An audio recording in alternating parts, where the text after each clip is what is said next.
Hi, Gemini, Sun and Rising. Welcome to your March 2024 Astro Update. It's Rena here. Well, March is a time when the Sun is in Pisces for most of the month.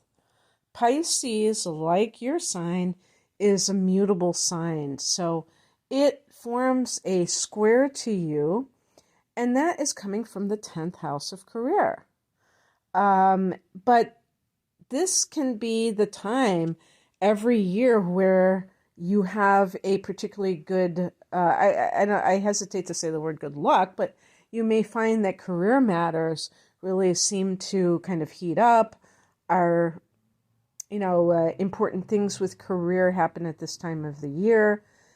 So the interesting thing about this is that not only do you have the usual suspects like Mercury in Pisces, the planets that are very close to the Sun, or that can be, because Mars sometimes stays quite a bit away from the Sun sign when it's retrograding and after the fact. But we're also talking about some longer transits in both Saturn and in Neptune. So in March, it will be 1 year since Saturn has been in your 10th house. And what I would say to you, Gemini, is have you noticed anything changing with career matters in the past year? Maybe some people haven't, but if some people have, it could be because you have Saturn in that 10th house. Neptune. Now, Neptune in the 10th can be a little bit difficult because a person may be kind of, I was going to say floundering, but what I really mean is they're trying to find themselves as it pertains to, who am I in a public sense? How do people see me? What is my reputation? That can be the 10th house. And I don't mean like reputation, like, am I a good person or a bad person? I mean in terms of like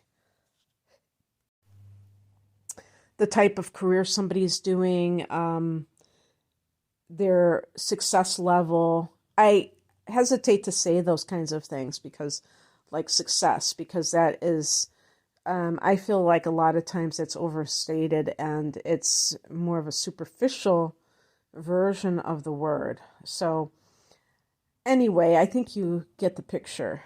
And so that is going to be a big theme for this month since we're going to have so many planets transiting that 10th house. As the month begins, Mercury is in that 10th. And, of course, the Sun is there. And on the 10th of the month, Mercury goes into the 11th house, into Aries, and we have a new moon in that 10th house at 20 degrees of Pisces.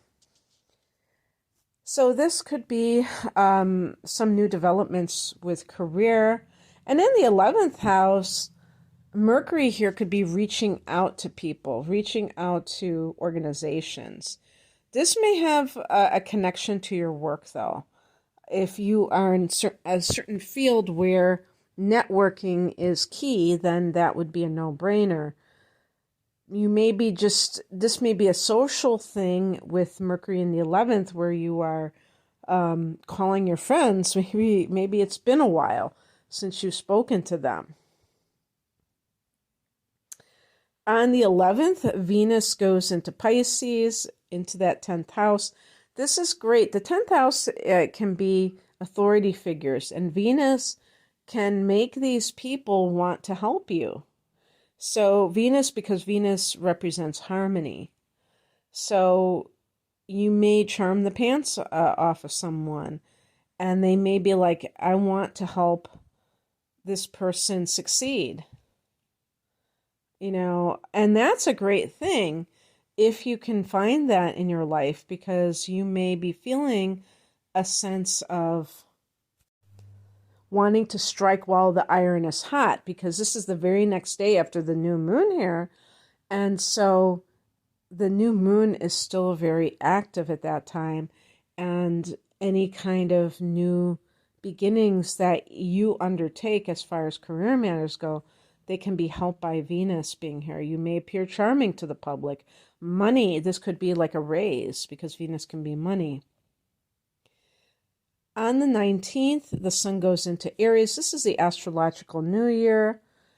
And for Geminis, this falls in that social 11th house. But the 11th house is also the house of gains, which has to do with the money that you're earning through the business that you own. And so, I mean, if you get a raise, if you are, maybe you have some kind of a business and this is when it starts to really take off. I feel like you will really see something in April. And for some people who've been waiting a while, it could be like a very pleasant surprise because there's going to be there's going to be a conjunction with Uranus at that time of the solar eclipse in Aries. So that could definitely affect this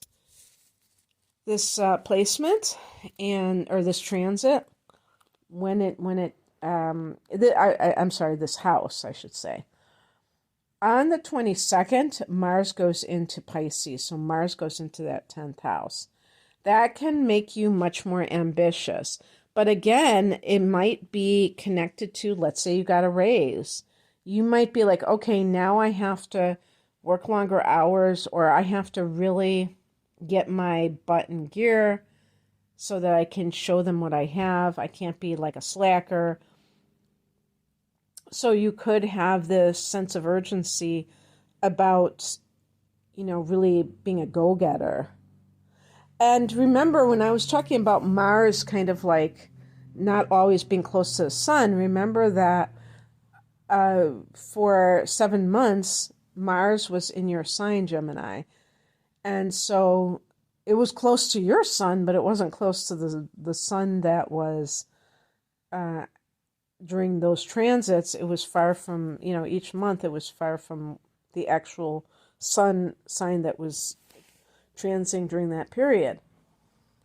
And that could have been a time, since it was in your sign for so long, that you were the word that came to my mind is training for whatever reason, but just that sense of you being very active in pursuit of something that maybe is now translating into career objectives and the fruition of something.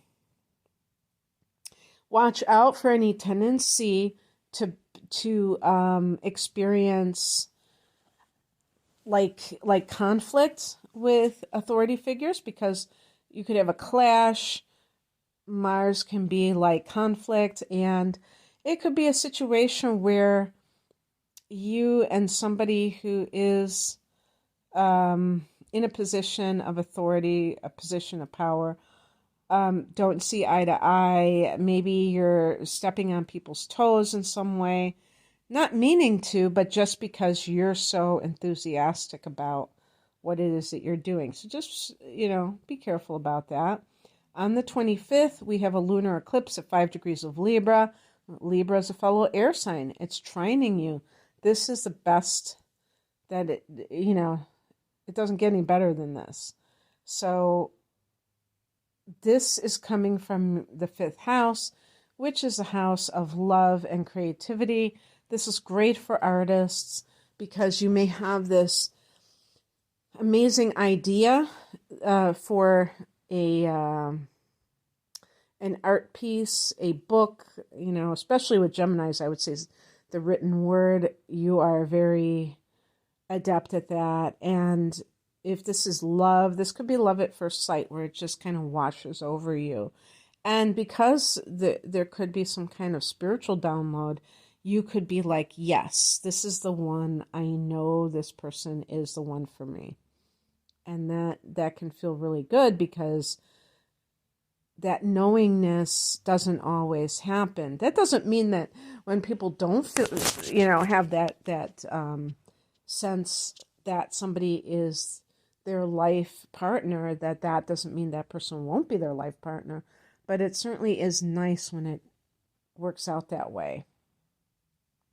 This can also be good for anyone who is pining away for maybe like an ex-lover, and you feel like it's kind of interfering with your ability to move forward. This can help you to just release that person from your energetic, from your energetic field, or whatever you want to call it, because sometimes they call them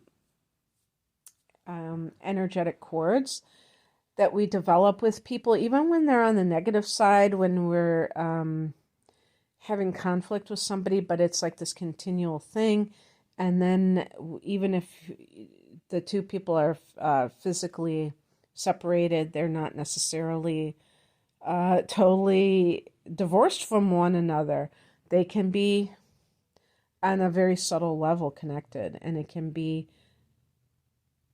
hold you back, is basically what I'm trying to say. So this could be very freeing on that level. By the way, the 5th house can be conceiving children, so this could be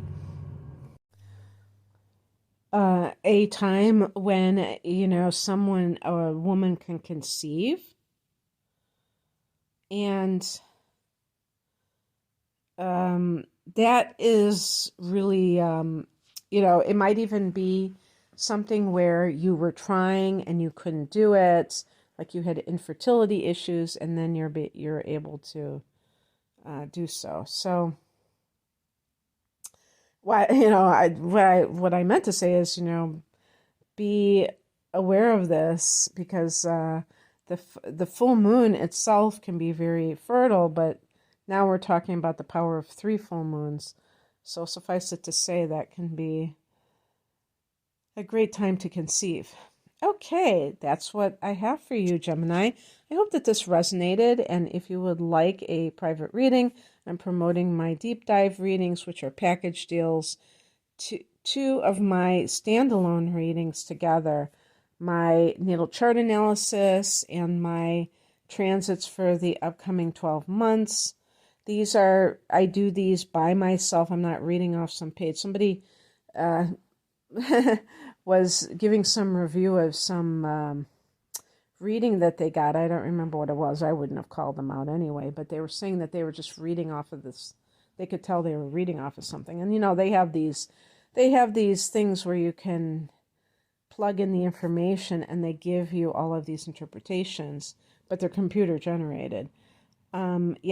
So I'm doing this on my own, on the spot, and it's at least 2 hours altogether. And, and I have those readings separately. I have love readings, career, life path types of readings, etc. You can find out more information at the link below. I'm at RainaMoonAstrology.com. Take care. Bye.